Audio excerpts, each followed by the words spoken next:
On the magic rug, life was grand, but out in the land, not so much. 'Twas a season of dystopia. Not a pleasant time for an artist, but an artist must go where an artist must go. An unlikely messenger from Marlowe's own family delivers a prophecy, and it isn't pretty.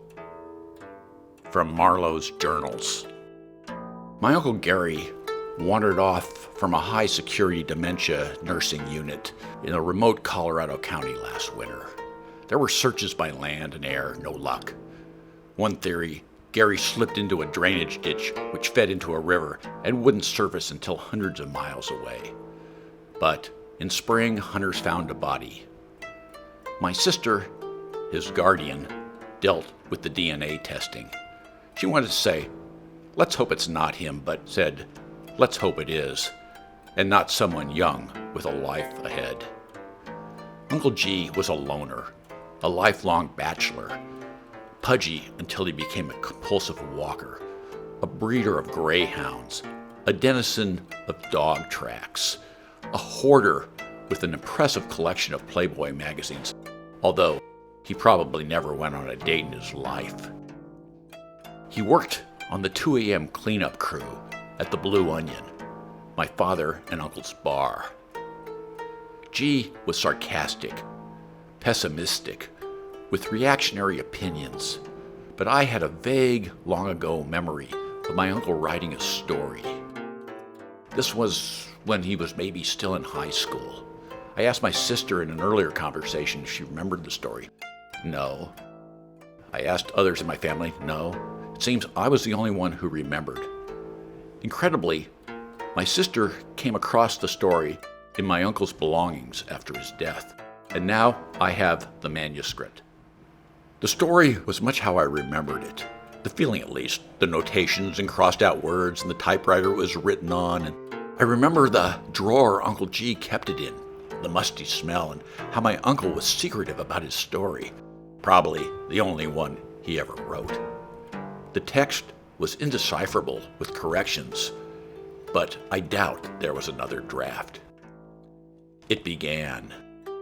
Northern desert, cold, flat, bitterly dry, snow like powdered sugar, mosses in spring, lichens, wind, a fortress of bleakness. One man sees solitude, a refuge for secrets. Deep in the frozen earth, he buries a small box. Years pass, then centuries, until the invaders.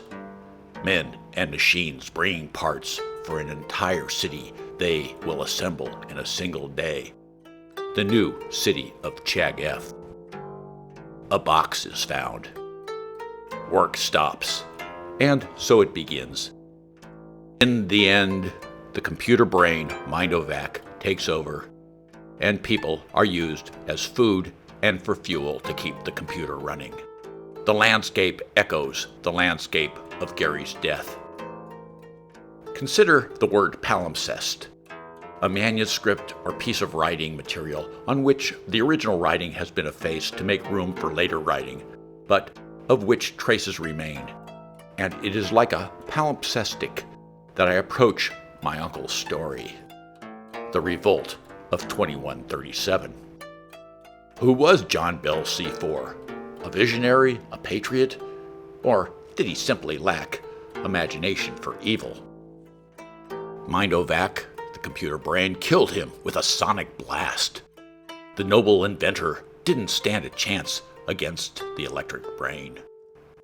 Title for triptych: The Pathetic Uselessness of Martyrdom. I painted the wobbly world leader, the matter disintegration ray, and John Bell C4 with his X-machine that was invented for good and used for evil. At an art show, I put out old typewriters like Uncle Gary used. Someone left this, Chageth, built by men and machines in a single day. But what human qualities does a robot want? To laugh, to smell the waves and the water of tears. The robot tried to reach for the branch with the cherries on it, but the arm stuck tight, no movement possible. The well was dry, and the dust swirled. As my sister put it, I have fun, and she gets the shit. For her, the real-life drama continued. After she was barred from suing the private company that ran the state's Alzheimer's facility for gross negligence because of a legal loophole designed to safeguard corporations, the funeral home Gary was taken to was raided by the FBI for selling body parts. American Gothic in the heartland. The day before I received Gary's story, I talked with a professor from the Naval Postgraduate School who said to fear artificial intelligence. Machines will take over, will not stand for our logic, and will be smarter than us. We think about what color tie to put on in the morning. We make one or two choices. The machine considers 1,000 choices. The bad news? No jobs for people. The good news? Better tie. Another friend sent me a video about robots being trained as lethal soldiers. It was chilling.